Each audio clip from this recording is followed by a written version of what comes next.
नमस्कार फ्रेंड्स जो आप लोगों की सीरीज़ दी जा रही है, जो पुराने क्वेश्चन पेपर है नेट के हैं, नवोदय विद्यालय, केंद्रीय विद्यालय है, इसरो है, उन सब के मिश्रित क्वेश्चन पेपर आपको कराए जा रहे हैं। उसी श्रेणी में आज की कड़ी लेकर के आया हूं और देर न करते हुए शुरुआत करते हैं। अब वीडियो का अंत तक जरूर देखें, इंपॉर्टेंट क्वेश्चन है सब लोग। आस्की में कितने कोड होते हैं? तो दोस्तों, आस्की का पहले तो पूरा नाम डिस्क्राइब करते हैं। वैसे इसके अंदर जो है 256 कोड होते हैं, ये आंसर ठीक है। और राशि क्या है ये आप लोगों को पता होना चाहिए। कंप्यूटर की स्मृति में कीबोर्ड से दबाया गया प्रत्येक अक्षर, अंक अथवा विशेष चिन्ह American standard code for information interchange code से संचित होते हैं। आस्की का पूरा नाम है American standard code for information interchange. प्रत्येक आस्की कोड ASCII, आस्की हम शॉर्ट में बोल देते हैं, कोड 8 बाइट का होता है तथा ASCII में ऐसे 256 कोड हैं। मानक ASCII कोड का मानक 0 से 127 होता है, जबकि 128 से 256 तक करैक्टर परिवर्धित ASCII के करैक्टर होते हैं। अगला क्वेश्चन करते हैं। कृत्रिम आसूचना हेतु विशेष प्रकार का प्रोग्रामिंग लैंग्वेज प्रयोग किया जाता है। तो दोस्तों, यह है हमारा प्रयोग किया जाता है प्रोलोग में। प्रोलोग क्या है? प्रोलोग एक तर्क प्रोग्रामिंग भाषा है जो कृत्रिम बुद्धि और कंप्यूटेशनल भाषा विज्ञान से जुड़ी है। 1970 के दशक में पहली बार फ्रांस के मर्साइल ने एलन काल मेरर और उसके समूह के द्वारा भाषा की परिकल्पना की थी और पहली प्रोलोग प्रणाली 1972 में फिलिप राउसेल के साथ काल मेरर द्वारा विकसित की गई थी। यह भी क्वेश्चन आ सकता है कि किस चीज़ के द्वारा विकसित की गई थी। प्रोलोग पहली तार्किक प्रोग्रामिंग भाषाओं में से एक था और आज ऐसी भाषाओं में सबसे लोकप्रिय है, जिसमें कई मुफ्त और व्यावसायिक कार्यान्वयन उपलब्ध हैं। नेक्स्ट क्वेश्चन है PPPS in library science relates to. पुस्तकालय विज्ञान में PPPS किससे संबंधित है? तो दोस्तों, यह हमारा होता है बजटिंग से संबंधित। PPPS का भी पूरा भी नाम और बाकी चीज़ें डिस्कस करते हैं।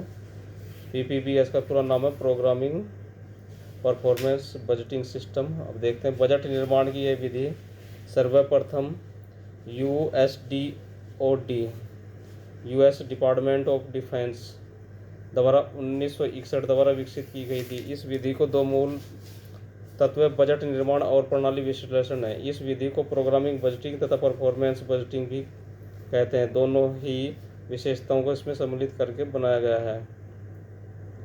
इस विधि का केंद्र बिंदु योजना पर आधारित है तथा यह विधि पुस्तकालय के उद्देश्यों और लक्ष्यों को लेकर प्रारंभ होती है तथा प्रोग्राम एवं सेवाओं की स्थापना पर समाप्त होती है। यह विधि नियोजन गतिविधियों, कार्यक्रमों तथा सेवाओं इत्यादि को साकार परियोजनाओं से अनुवादित करने में कार्यों को संयुक्त करती है और अंततः आवश्यकताओं को बजटीय रूप में प्रस्तुत करती है।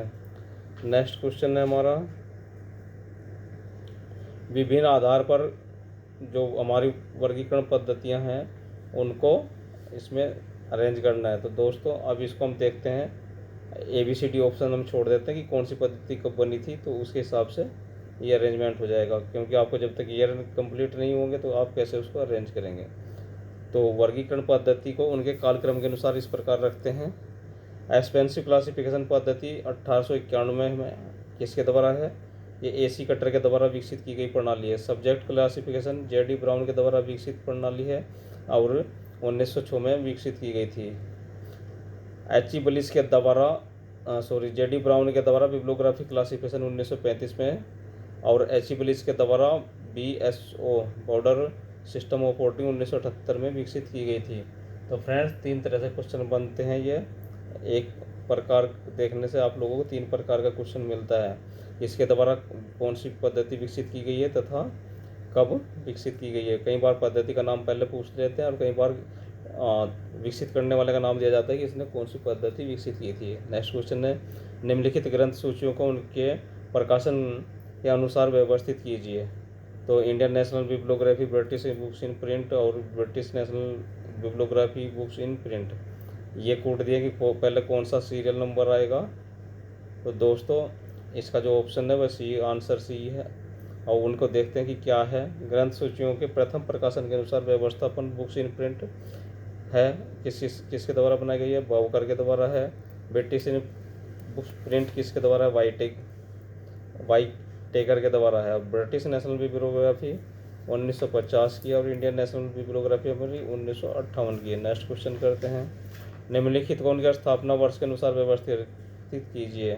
डेसीनेट, जेनेट, है ना, ये सब हैं, तो इनको छोड़ देते हैं क्योंकि ये पर्सन इसमें पूरा नहीं आया है स्कैन में। 760 टैग इन मार्क फॉर्मेट क्या संकेत करता है? तो मार्क फॉर्मेट में अलग अलग टैग दिए गए हैं, जैसे एडिशन के लिए अलग है, ऑथर के लिए अलग है। तो इसमें से देखते हैं किसके लिए किया गया है। तो ये हमारा मेन सीरीज एंट्री के लिए 760 का यूज किया गया है। मार्क फॉर्मेट में 760 टैग मेन सीरीज एंट्री को संकेत करता है तथा 250 टैग हमारा एडिशन को इंगित करता है और 260 टैग पब्लिकेशन इन्फॉर्मेशन को और 650 टैग है ए टॉपिकल सब्जेक्ट हेडिंग। तो 4-5 मुख्य मैंने आपको करा दिए, बाकी आपको मैंने पहले वीडियो दी थी और बाद में एक वीडियो और दे देता हूँ, हो सकता है कल परसों में दे दूँ। और ये बाद में भी कराया जा सकता है कि जो है मार्क फॉर्मेट के जितने टैग हैं वो सब आपको दिए जाएंगे। इससे पहले एक बहुत पुरानी वीडियो आप लोग देखते रहिए, उसमें भी दिया गया है। 12 रूल्स किसके द्वारा बताए गए हैं? संवादात्मक डेटाबेस के। तो संवादात्मक डेटाबेस के जो 12 रूल हैं वह हमारे एडगर एफ कोड के द्वारा दिए गए हैं। नेक्स्ट क्वेश्चन है, निम्नलिखित में से कौन सी निःशुल्क ऑडियो बुक साइट है? बहुत इंपॉर्टेंट क्वेश्चन है, ये करंट में काफ़ी पूछा जा रहा है। तो लिब्री वॉक्स एक निःशुल्क ऑडियो साइट है, जबकि ई ब्रे तथा एक ऑनलाइन डिजिटल लाइब्रेरी है जिसे शोधार्थी ई बुक्स प्राप्त करते हैं और यह कई अकेडमिक पुस्तकालयों में उपलब्ध होते हैं। ऑनलाइन डेटाबेस संग्रह को वितरित करता है। गूगल बुक्स के द्वारा ऑनलाइन बुक्स गूगल बुक्स पर उपलब्ध हो जाती हैं जो फ्री में नहीं होती हैं। वर्चुआ भी एक डिजिटल प्रणाली है, इस पर भी आपातकालीन स्थिति में बुक्स को प्राप्त किया जा सकता है। नेक्स्ट क्वेश्चन है, निम्नलिखित में से यह किसने सुझाव दिया था कि प्रत्येक 300 व्यक्तियों पर एक सार्वजनिक पुस्तकालय होना चाहिए और भारत में 1.2 मतलब 1.2 अरब की आबादी होने के कारण यहाँ 3,30,000 पुस्तकालयों की आवश्यकता है। तो यह किसके द्वारा किया गया है? तो दोस्तों यह हमारा इफला के द्वारा दिया गया है। इफला की स्थापना कब हुई थी? इफला की स्थापना सन 1927 में हुई थी। सन 1927 में सुझाव दिया गया कि प्रत्येक 3,000 व्यक्ति पर एक सार्वजनिक पुस्तकालय होना चाहिए और यही कैलकुलेशन करके भारत में जो आबादी उसमें है 1.2 अरब आबादी के कारण यहाँ 3,30,000 पुस्तकालयों की आवश्यकता है।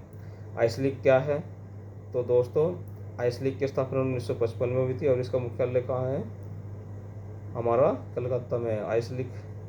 और ALA की स्थापना कब हुई थी? 1876 में। इसका मुख्यालय कहाँ है? शिकागो में है। एसलीब की स्थापना क्या हुई थी? 1924 में। मुख्यालय कहाँ है इसका? लंदन में है। तो छोटे छोटे क्वेश्चन दूसरे भी उससे रिलेटेड बनते हैं।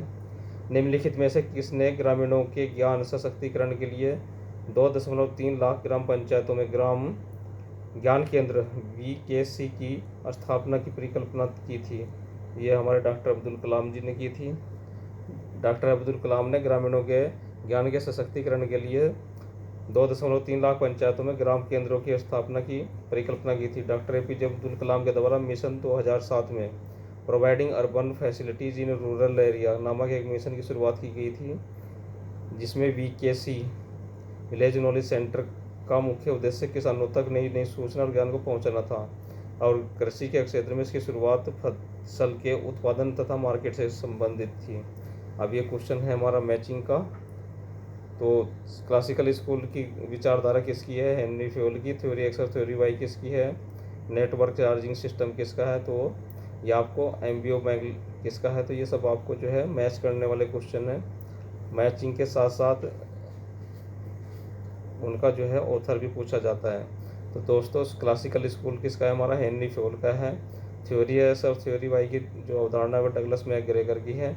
नेवार का आदान प्रदान प्रणाली का संबंध जॉन कॉटन डाना से है तथा मैनेजमेंट बाय ऑब्जेक्टिव एम्बियो हमारे पीटर ड्रेकर का है। हेनरी फ्योल को प्रबंधन का पिता कहा जाता है। तो एक इम्पोर्टेंट क्वेश्चन ये है कि फादर ऑफ मैनेजमेंट कौन है, तो फादर ऑफ मैनेजमेंट हमारे हेनरी फ्योल है। और साइंटिफिक मैनेजमेंट के फादर कौन है, तो वह आप लोग कमेंट्स करके बताइए। मैं करा चुका हूँ उस वीडियो को पहले। ये हैं लाइब्रेरी सॉफ्टवेयर, इनकी स्थापना वर्ष के अनुसार बताना है। न्यू जेन लिब कब है, लिपसिस कब का है, कोहा कब का है, और ओपन बिब्लियो कब का है। तो ये मैचिंग क्वेश्चन करने किस हिसाब से, उनकी उत्पत्ति वर्ष के हिसाब से। तो न्यू जेन लिब हमारा कब का है, 2005 का है। लिपसिस 1984 का, कोहा 2000 का है। ओपन बिब्लियो कब का है, 2000 का है। और ये क्या है सब, ये हमारे सब के सब पुस्तकालय सॉफ्टवेयर, लाइब्रेरी सॉफ्टवेयर हैं।